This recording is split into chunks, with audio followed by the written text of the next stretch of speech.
Hello and welcome everyone to this video. This is Arushi Pratap. I hope you doing great. तो आज की video बहुत ही exciting होने वाली है बिकॉज इस वीडियो में मैं आपको वेब3 की जो दुनिया है उसमें 5 ऐसे कॉन्सेप्ट हैं उसके बारे में इस वीडियो में मैं बात करूँगी। तो बिना किसी देरी के हम स्टार्ट करते हैं पहले कॉन्सेप्ट से। करते हैं ब्लॉकचेन टेक्नोलॉजी के बारे में।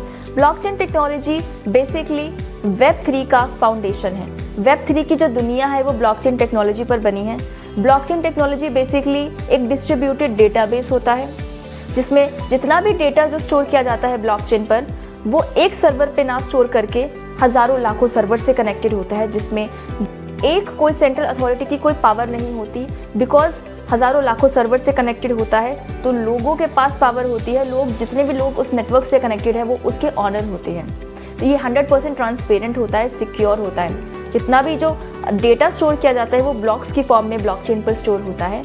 ये कभी भी हैक नहीं किया जा सकता। जैसे ही डल गया तो ये कभी डिलीट नहीं हो सकता, ऑल्टर नहीं किया जा सकता, इसमें ऐड ज़रूर किया जा सकता है। तो बात करते हैं दूसरे कॉन्सेप्ट के बारे में, क्रिप्टो करेंसी। इसका तो नाम आपने ब्लॉकचेन टेक्नोलॉजी से भी पहले का सुना होगा। और ये जो दुनिया चल रही है, जिसकी बातें चल रही है, तो सबसे पहले हमें क्रिप्टो करेंसी का ही नाम सुनने को मिला था।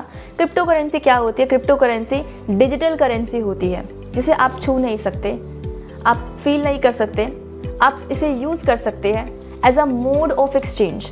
आपको कुछ भी परचेज करना है, कुछ भी बाय सेल करना है, आप क्रिप्टो करेंसी के थ्रू, क्रिप्टो करेंसी अगर आपके पास होगी तो आप उसे कुछ भी बाय कर सकते हैं। लाइक दुनिया में ये चलती है, ऐसा नहीं है जैसे हमारी इंडियन करेंसी है वो सिर्फ इंडिया में चलती है। लाइक नेटिव करेंसी एक पर्टिकुलर कंट्री में चलती है, लेकिन क्रिप्टो करेंसी पूरे वर्ल्ड वाइड होती है। करेंसी ब्लॉकचेन पर रन करती है, इसीलिए इसे डिसेंट्रलाइज करेंसी भी बोला जाता है। और ये डिजिटल एसेट होती है तो आप इसमें इन्वेस्टमेंट भी कर सकते हैं। जैसे मैं एग्जांपल लेती हूँ बिटकॉइन का। बिटकॉइन सबसे पहली करेंसी है जो इंट्रोड्यूस हुई थी, जिसकी वजह से ब्लॉकचेन का इंट्रोडक्शन हुआ हमारे बीच। दूसरे कॉन्सेप्ट के बारे में अब हम बात करते हैं डिसेंट्रलाइज्ड एप्लीकेशंस, डैप्स। तो ये भी वेब3 की दुनिया में बहुत पॉपुलर हो रही है। इसके बारे में मैंने ऑलरेडी पिछली वीडियो में बात की है। तो बेसिकली डिसेंट्रलाइज्ड एप्लीकेशंस होती क्या है?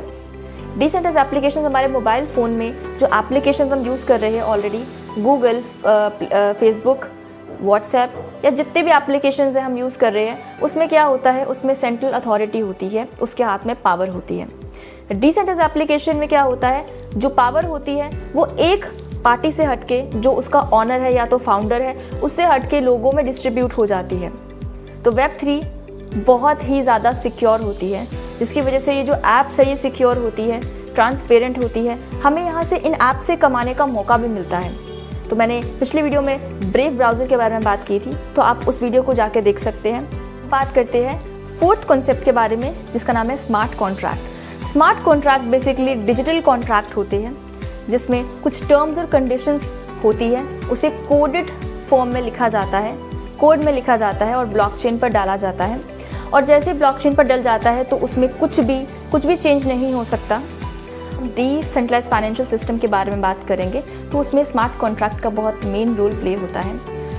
DeFi के बारे में मैंने आपको पिछले वीडियो में ऑलरेडी बताया हुआ है, आप वो वीडियो जाके देख सकते हैं। अब बात करते हैं स्मार्ट कॉन्ट्रैक्ट जो होता है वो 100% ट्रांसपेरेंट होता है, सिक्योर होता है और उसमें कॉन्ट्रैक्ट्स को कोई भी ऑडिट कर सकता है ब्लॉकचेन पर। 3 की दुनिया में जितने भी प्रोजेक्ट्स हैं वो स्मार्ट कॉन्ट्रैक्ट पे बैक्ड होते हैं, स्मार्ट कॉन्ट्रैक्ट से चलते हैं, क्योंकि उसमें टर्म्स और कंडीशंस फुलफ़िल की जाती है। अगर वो नहीं फुलफ़िल होती तो वो काम नहीं होता, वो आगे एक्शन नहीं होता। राइट, स्मार्ट कॉन्ट्रैक्ट में इंटरमीडियरीज की कोई ज़रूरत नहीं होती, जैसे लॉयर्स की, बैंक्स की। करते हैं लास्ट कॉन्सेप्ट के बारे में, डाउस, डिसेंट्रलाइज्ड ऑटोनोमस ऑर्गेनाइजेशन।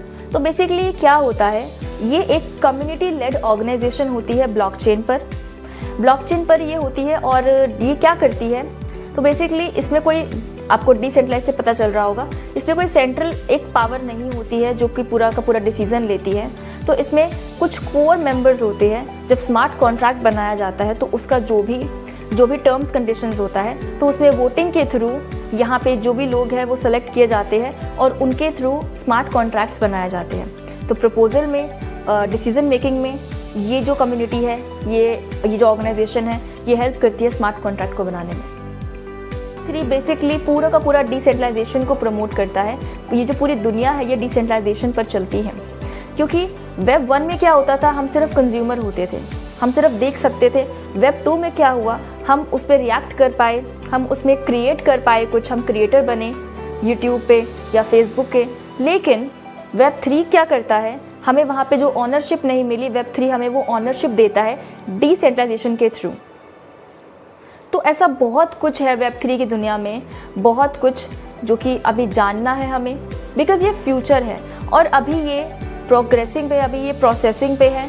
तो अभी हम कुछ कह नहीं सकते कि ये फ्यूचर है। लेकिन आप क्या सोचते हैं इसके बारे में, आप नीचे कमेंट से बता सकते हैं कि Web 3 एक्चुअल में फ्यूचर है कि नहीं, और ये आने वाली लाइफ हमारी ईजी करेगा या फिर हमें इससे बहुत नुकसान होने वाले हैं। तब के लिए मिलते हैं नेक्स्ट वीडियो में। आप इस वीडियो को पूरा एंड तक देखना और आपको जो भी समझ आए, अगर आपको लगता है आपके लिए इन्फॉर्मेटिव रही हो तो आप अपने फ्रेंड्स के साथ शेयर कर सकते हैं और इस चैनल को सब्सक्राइब कर सकते हैं ऐसी और अमेजिंग नॉलेज लेने के लिए। तब तक के लिए बाय।